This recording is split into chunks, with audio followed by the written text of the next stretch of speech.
Bien, Luis, vamos a comenzar con la primera de las inquietudes, ¿verdad? Tiene que ver Ajá. con cómo está Guatemala, digamos, eh, de cara a la segunda vuelta, ¿no? Si hay riesgo de judicialización, si hay conflicto de poderes, si podemos decir que está todo más o menos estable para las elecciones. ¿Cómo ves los partidos? ¿Cómo ves los candidatos? No, de estabilidad no tenemos nada realmente. Desde hace un tiempo Guatemala está en un proceso de polarización y de enfrentamiento político, que pues obviamente es producto de una serie de circunstancias que se han ido acumulando en los últimos años. Entonces, un poco habría que retrotraerse realmente pues, al pasado.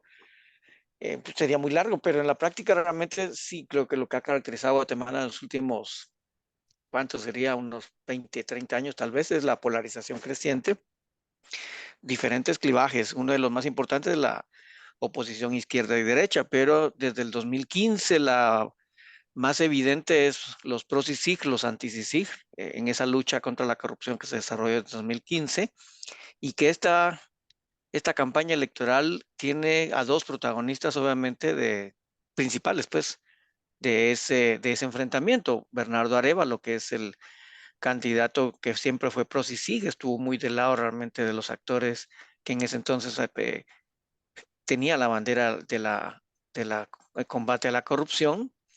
Y después surge un sector que básicamente por la persecución penal del sistema y de la CICIG, pues aglutinó a lo que aquí se conoce como pacto de corruptos, que básicamente sería como todos los actores que se sintieron amenazados, que vieron, digamos, en la CICIG una amenaza, pero también porque alegaban que en alguna medida se habían cometido irregularidades y excesos, obviamente por la parte de la politización de la justicia que en ese entonces ellos alegan que se desarrolló. Entonces, este periodo es básicamente las mismas elementos de polarización y de judicialización de la política, pero de los que están haciendo revancha de quienes antes tenían el control del Estado. Justo por eso es tan importante para este sector pues detener la llegada de Bernardo Arevalo, porque sería en esa lógica CICIG, anti-CICIG y otra vez pro-CICIG en este contexto electoral. Estos dos grupos están muy claramente alineados y uno podría ver incluso que buena parte de las personas y grupos que han sido perseguidos o que en alguna medida pues están siendo criminalizados, están ligados a esta oposición. Entonces los tribunales, los partidos y los actores del sistema están instrumentalizados a favor de uno u otro actor. Esa sería como la posición principal. Hay otra serie de actores que se van sumando y restando realmente en esta ecuación, eh, porque también sobre esta lógica pros y sig, bueno, que ahora Bernardo Arevalo no lo está haciendo tan explícito, pero ese es el origen, pues obviamente se subieron a la lógica esta de transformación y hay un discurso muy importante de cambio y de esperanza que caracteriza a la elección y este es un elemento muy novedoso porque esto no se desarrollaba con anterioridad en las elecciones de Guatemala desde hace muchos años realmente. Ujú. En ese contexto, ¿vos crees que, por ejemplo, los integrantes del Tribunal Electoral podrán conservar sus cargos hasta después de las elecciones y durante las elecciones? Y también en ese marco, eh, ¿está garantizada la inmunidad para los militantes en la campaña electoral? ¿Vos qué opinás? Yo creo que sí, mira, yo creo que en la práctica, perdón, creo que ya logré arreglar Así es, ¿cómo se llama? la Cámara. Mi- sí, la cámara. Bueno, yo creo que sí, en la práctica sí, solo la tengo que ajustar. Yo creo que sí, en la práctica sí vamos a poder tener un tribunal que se va a mantener, porque en la práctica se hablaba un poco, la CICIG cuando salió habló de un concepto que ahora se usa mucho, que es el de ay, ¿cómo se llama eso? Em, el estado capturado. Entonces, se hablaba antes de la elección de que el Tribunal Supremo era parte de esa captura del Estado. Entonces, yo no miro realmente la posibilidad real de que estos actores del tribunal vayan a ser removidos. Esa amenaza realmente de enjuiciar a miembros del tribunal ya viene desde hace varios años y nunca se ha, se ha consolidado, me parece. Así que a menos que ocurra algo completamente asombroso o atípico, bueno, que ya han ocurrido muchas cosas atípicas en este proceso, Mm. yo no creería realmente que los miembros del tribunal sean removidos. Ujú. Muy bien, esperanzador. Bueno, ya hablaste de esta lógica, ¿no? Que vos decís, la lógica de la sí contra sí. Eh, Ajá. si podrías ampliar un poquito más, ¿hasta dónde llegaría, digamos, este respeto a los tratados internacionales y a la nueva misión de la OEA? Yo creo que tiene que ver con, insisto, con esa oposición de dos actores que están muy, pero muy en choque, realmente muy polarizados. Em, si triunfa Bernardo Arévalo, bueno, ahí hay, digamos, una serie de escenarios intermedios, porque en los últimos días se ha ido colando una serie de estrategias eh, anómalas, de manera que se genere presión y que se genere realmente un proceso bastante incierto de conteo de votos y de demandas y de revisiones y una serie de elementos. Entonces, si triunfa Bernardo Arévalo y se genera toda esa inestabilidad y finalmente se consolida, el otro punto es que va a pasar del 20 de agosto al 14 de enero, porque si estos actores están decididos a o evitar que en alguna medida llegue Bernardo Arévalo o que en alguna medida suma con ciertos grados de libertad. Entonces se van a multiplicar la judicialización, digamos, la instrumentalización de las cortes y una serie de medidas, obviamente, que tienen que ver con esta inestabilidad, con generar miedo, con generar incertidumbre. Eso ya se ve claramente. Cada día salen nuevas noticias y nuevos rumores sobre lo que puede ocurrir, incluyendo incluso el uso del ejército, la fuerza, que tampoco creo que ese sea un extremo, creo que una de tus preguntas al final lo haces. Ese me parece que sigue siendo un escenario, pero no lo creo realmente que llegue a ese nivel. Es que digamos, hay un elemento que hay que entender y tiene que ver un poco con tu pregunta sobre el tribunal. Me parece que siempre está la posibilidad por el control jurisdiccional que tienen y por el uso, digamos, por la concentración de poder que han ido desarrollando en los últimos años, casi ya no hay pesos y contrapesos en el sistema que los pueda detener, excepto quizás la comunidad internacional y la presión que se pueda ejercer por las sanciones, em, bueno, y también por la movilización ciudadana. Excepto por eso, ellos tienen control de todo el sistema, o de la mayoría de los actores del sistema. Uno de los últimos bastiones que tenían era la Procuraduría de Derechos Humanos, ya la capturaron, tenían digamos, también una correlación bastante precaria en la Corte de Constitucionalidad, ya lograron el control de la Corte de Constitucionalidad, que es la máxima, digamos, elemento jurisdiccional en el ámbito jurídico guatemalteco. Por lo tanto, tienen el control del ente persecutorio, el MP, de las Cortes, de la Corte de Constitucionalidad, perdón, de la Corte Suprema de Justicia, y también tienen una cierta predominio en el Tribunal Supremo Electoral. Uno se podría preguntar por qué si tienen ese control no avanzaron en descalificar a Bernardo Arévalo cuando se intentó hace unos 20 días más o menos, cuando se hablaba de golpe de Estado. Me parece que fue porque obviamente hubo una serie de signos a nivel internacional que no le iban a permitir porque ya se hablaba a nivel internacional de un golpe de Estado técnico. Y eso pues obviamente hubiera tenido consecuencias en el ámbito comercial y en el ámbito de los negocios, que es el que obviamente le impacta mucho eh, a la sociedad. Bueno, a los actores de poder más bien, más que a la sociedad.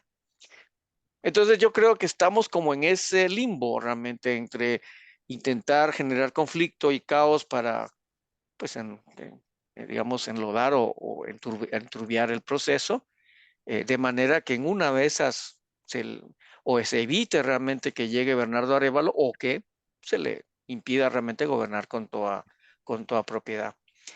Y eso va a ser un asedio constante, probablemente desde que gane, si es que gana, insisto, porque eso se va a saber. Mañana salen las encuestas más serias para saber cómo va el proceso, aunque en una de las que ya salió determina que Bernardo puede ser que tenga pues cierto margen de victoria, pero quizás el problema es todas las campañas de desinformación que se han ido desarrollando, que se han intensificado en los últimos días, que lo que pretenden justamente es quitarle la base de apoyo a Semilla. Y esos, digamos, esa judicialización que están generando miedo y temor, por ejemplo, amenazando a las juntas receptoras de votos, a los que digitalizan los datos, etcétera, etcétera, pues y además se coló una estrategia de la UNE para impugnar todas las mesas en donde Bernardo Arévalo tenga mayoría.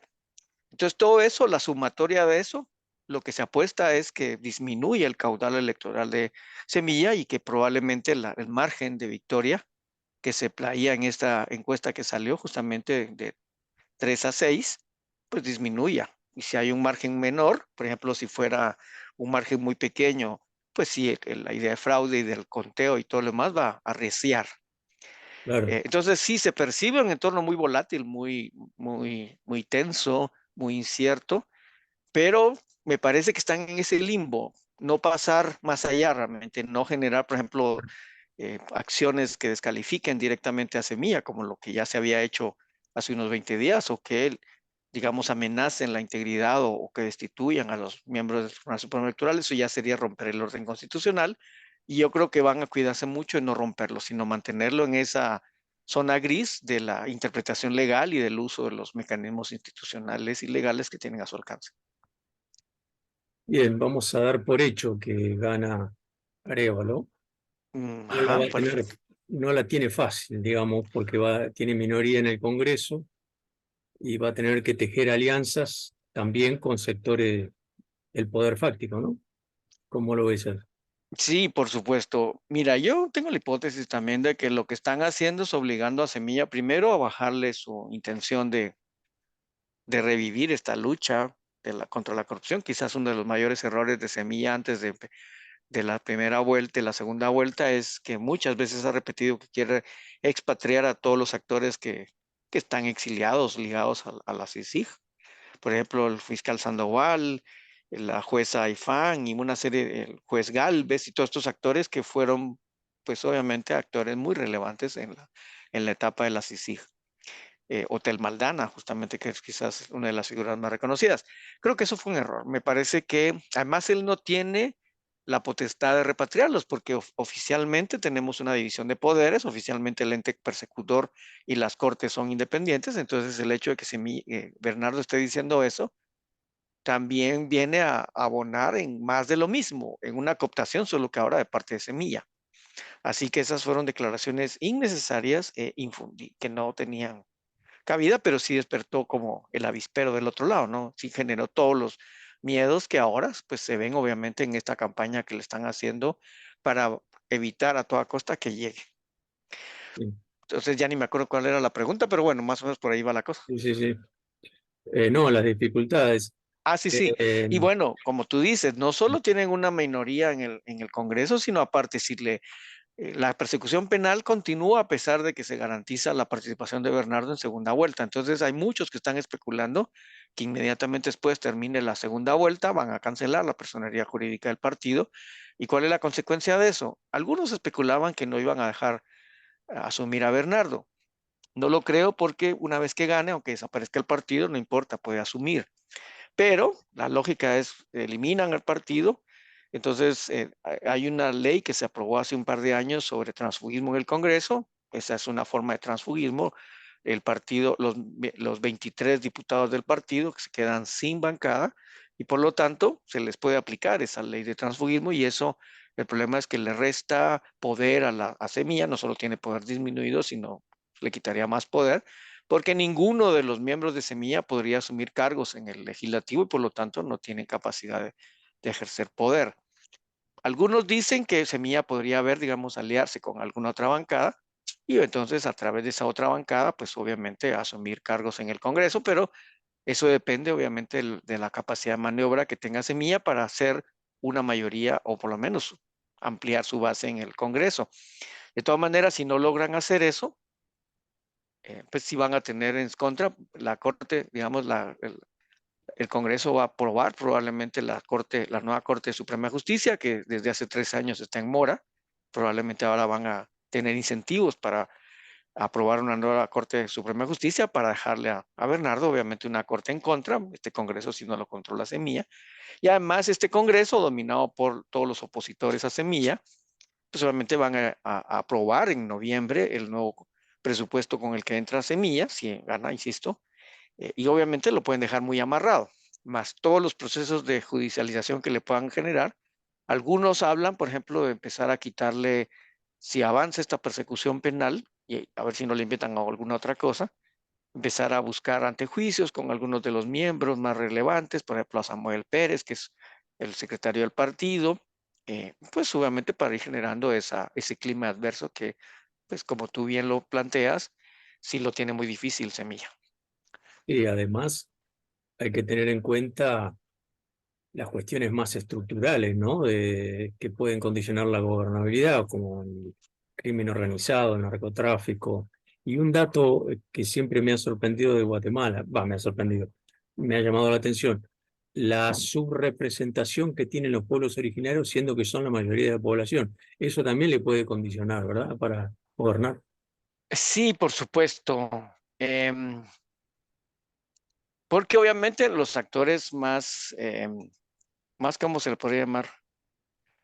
Más, más de esa perspectiva, obviamente, eh, de los pueblos originarios, sí piensan que Semilla es demasiado urbano, demasiado ladino y con una agenda, pues, muy poco tendiendo, digamos, a sus intereses. A pesar de eso, pues tiene más de lo que tiene la otra señora, ¿no? El otro actor. Si este tiene poco, el otro tiene casi nada realmente. Entonces, pues ellos se asumen obviamente también como una fuerza, eh, pero digamos siempre los pueblos originarios, los pueblos indígenas, siguen siendo los grandes ausentes de las campañas electorales, como tú bien dices. Y eso quizás es algo que en el futuro habría que transformar, obviamente, porque esta es una fuerza latente que siempre es antisistema o tiende a ser antisistema. En base a lo que vos conocés, ¿Arévalo tendría buen equipo técnico para gobernar? Mira, teóricamente sí, tiene, digamos, quizás en cuanto, bueno, obviamente a algunos no les gusta mucho por algunas circunstancias a Semilla ni Arévalo, pero era el que mejor plan de gobierno tenía, era el mejor candidato en cuanto a trayectoria y era también, o es más bien, el partido con mejores cuadros técnicos. Ahora, eso puede ser también una amenaza, porque pues, yo conozco a muchos de estos cuadros, pero el problema es que muchos de esos son jóvenes, primero, y segundo, con muy poca cintura política. Son técnicamente muy buenos, pero muy poco versados en el ámbito de la política, pues ya en la práctica, ¿no? Y entonces ahí donde está también la otra amenaza. Yo no sé, cuando si gana Semilla y Bernardo, lo primero que hay que ver con mucho detenimiento es a quién va a nombrar en los principales cargos, algo su gabinete de gobierno. Si es digamos, un gabinete muy técnico, pues sí, es una buena noticia, pero puede ser también un peligro porque no va a tener esa capacidad de maniobra. Si es digamos, un gabinete demasiado político, también vamos a ver de dónde provienen y probablemente ahí se va a hacer la inferencia sobre con quién hizo alianza. Y ahí está el otro peligro. Ojalá que Semilla esté filtrando porque después de la primera vuelta, Bernardo y el equipo de campaña de Semilla se vieron desbordados con una cantidad de gente que quiso hablar con ellos. eh, y obviamente en ese tumulto tenemos la impresión de que se colaron algunos impresentables y algunos pues que vienen del otro lado, por supuesto. Entonces, ojalá que Semilla tenga ese filtro, saber con quién apoya, a quién nombra, pero es como un rompecabezas que todavía no estamos percibiendo. Así que ese es otro peligro, realmente. También la comparación del entorno complejo, esa, digamos, balanza que tiene que hacer entre capacidad digamos, y cintura política. Y el otro está prometiendo demasiadas cosas, digamos, la gente tiene demasiada esperanza puesta en Semilla y en Bernardo.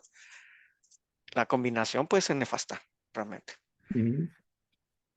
Bien, esperanzas. Ahora, más allá de las esperanzas, ¿qué compromiso hay realmente de las élites guatemaltecas? Y te quiero preguntar especialmente por los intelectuales. ¿Hay compromiso con una democracia que rompa el pacto de los 90? ¿Quién de Semilla? No, no, en general me refiero. ¿Un compromiso que rompa con qué me dijiste, perdón? Bueno, con el pacto de los 90, eh, o el pacto de corruptos que le llaman ustedes, ¿no? Ah, ya, ok. Ahora sería un quiebre, ¿verdad?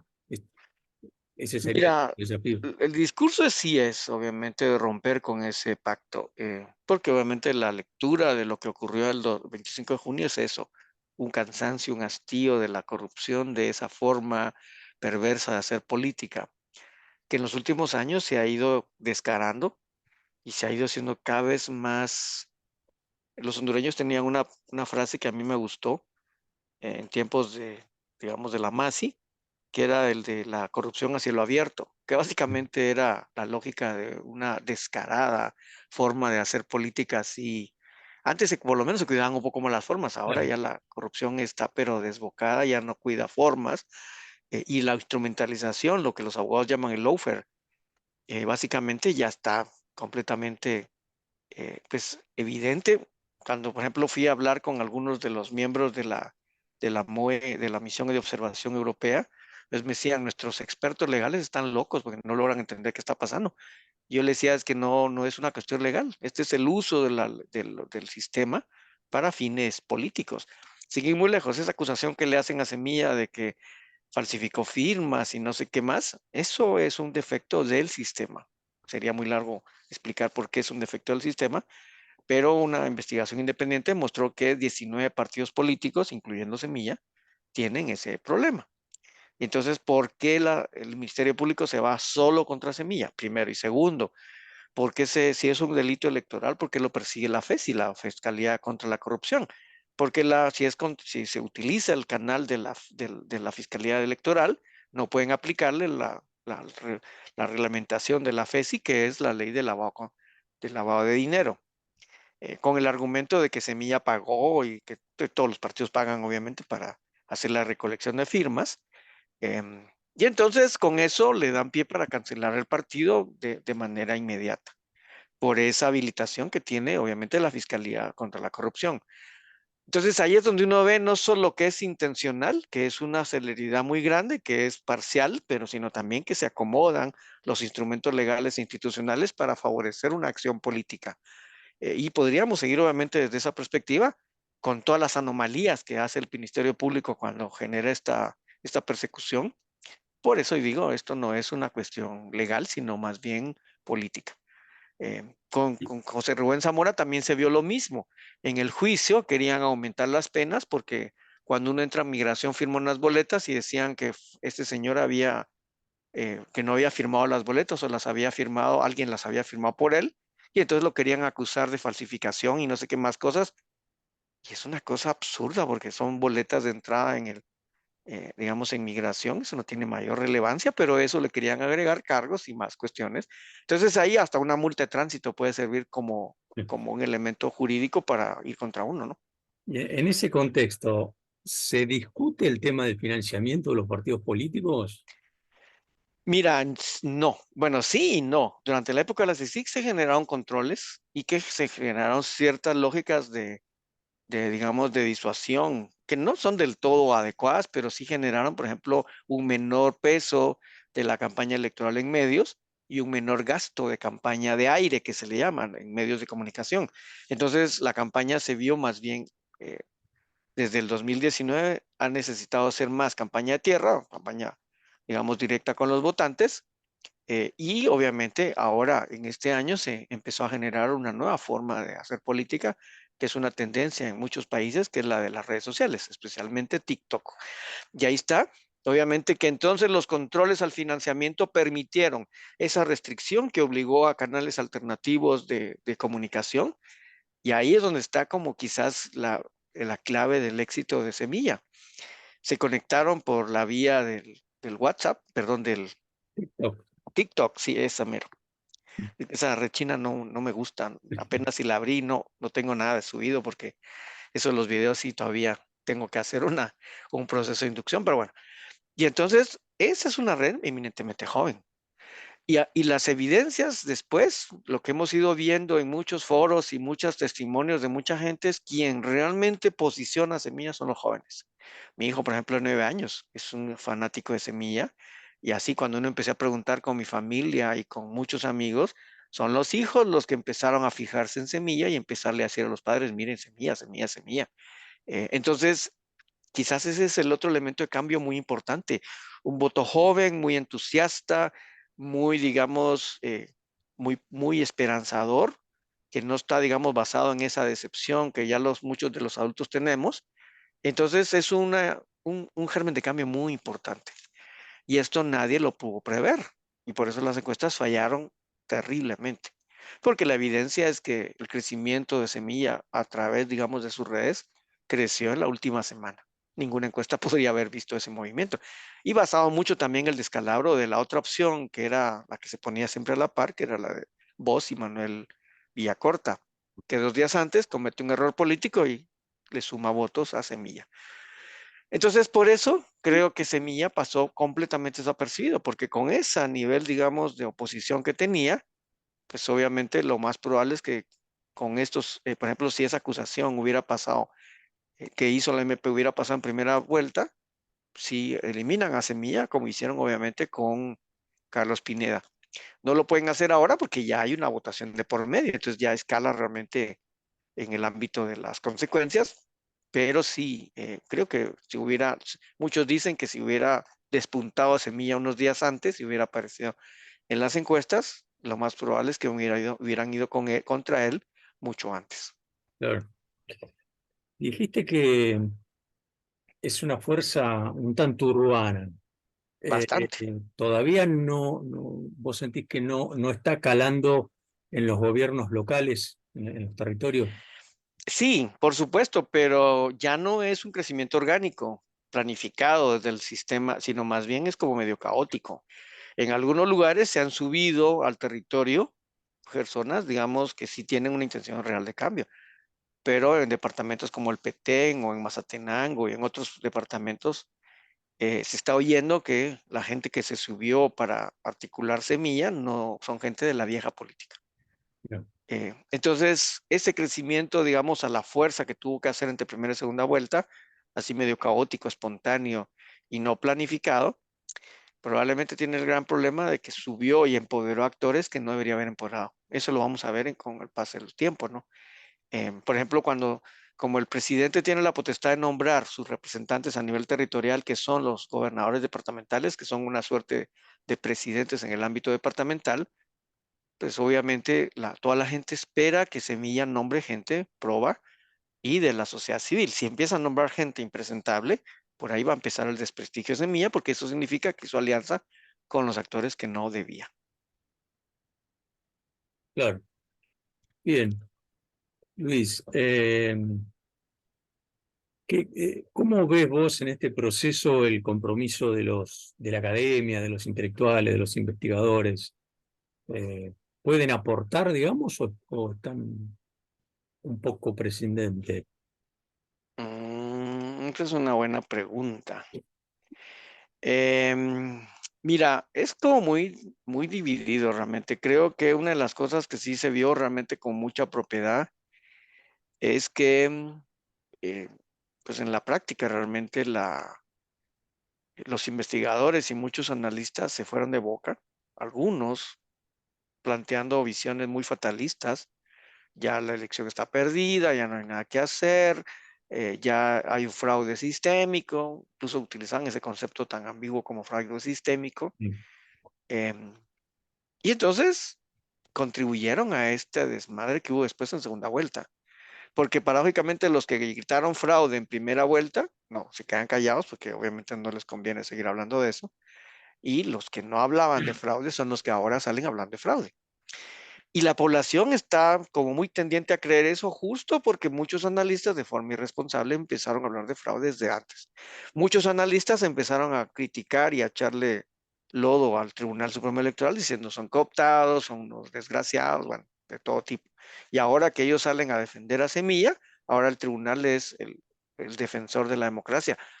Ese tipo de cambios y de análisis superfluos o no sé, absurdos, no sé cómo se le podría llamar, me parece que no contribuyen en nada, porque generan, digamos, yo siempre estuve, a ver, bájenle 2 rayitas digamos, a su casación, sean más serios, más conceptualmente más sólidos, porque yo se los dije en algún momento, mire, ¿y qué va a pasar si gana un candidato con el que estemos de acuerdo? ¿Van a seguir hablando de fraude? Entonces me decían, no, es que no va a poder ser, que no sé qué.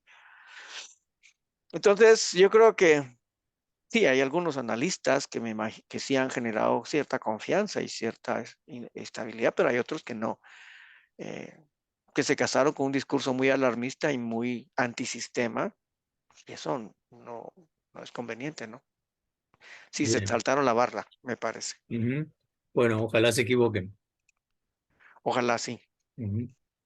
Muy bien. De mi parte, Luis, esto sería todo. No sé si querés agregar algo más. ¿Qué te gustaría que pasara el 20 de ahora?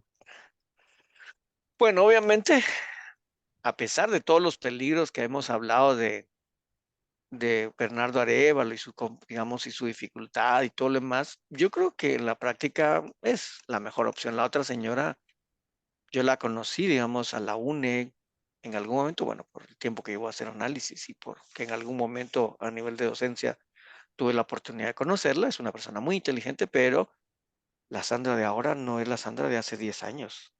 Se ha ido corriendo y ha ido hablando un discurso que contradice todo lo que dijo y hizo en los últimos 10 años. Es la peor versión de ella. Y si una persona políticamente está dispuesta a dibujarse para llegar al poder, pues eso ya habla muy mal de ella. Además se alía con los enemigos históricos que ella tenía. Es una cosa espantosa realmente. Así que con todos los peligros que tiene Semilla, pues sigue siendo, a pesar de todo, la mejor opción y sigue siendo, por lo menos, el margen de duda de que puede hacer algo bueno. De la otra señora no tengo absolutamente duda de lo malo que va a hacer. Entonces, sí, como todos quisiéramos que ganara Semilla, no por Semilla, sino por el país. Y segundo, va a haber, si gana Semilla, la intensidad de la política en Guatemala va a aumentar en los próximos meses y años porque está en juego el modelo político y el modelo institucional del país. Yo antes de las elecciones 2023 tenía la tesis de que gane quien gane, va a hacer reformas o para retrotraer, digamos, y hacer más cierre de espacios, porque la conclusión es el sistema que emergió del 85, ese diseño institucional sistémico de pesos y contrapesos ya está sobrepasado, ni garantiza el dominio de ellos, ni garantiza la gobernabilidad, por lo tanto no funciona para ninguno de los actores. Por lo tanto, la hipótesis gane quien gane va a empezar a implementar cambios de manera gradual o progresiva. Obviamente Sandra Torres y su equipo y su Pacto de Corruptos tiene más fuerza porque tiene ganado todos los ejes del sistema. Entonces, si ellos ganan, van a empezar a hacer reformas regresivas muy fuertes. Entonces, Bernardo es digamos, un elemento de tensión, de pausa digamos, de contrapeso que puede servir como para revertir esa tendencia a la regresión y volver a tener esperanza de una reforma como en algún momento Sisi habló y Iván Velázquez en el 2017 habló de que no hemos llegado al punto de no retorno. Bueno, la oportunidad de llegar al punto de no retorno.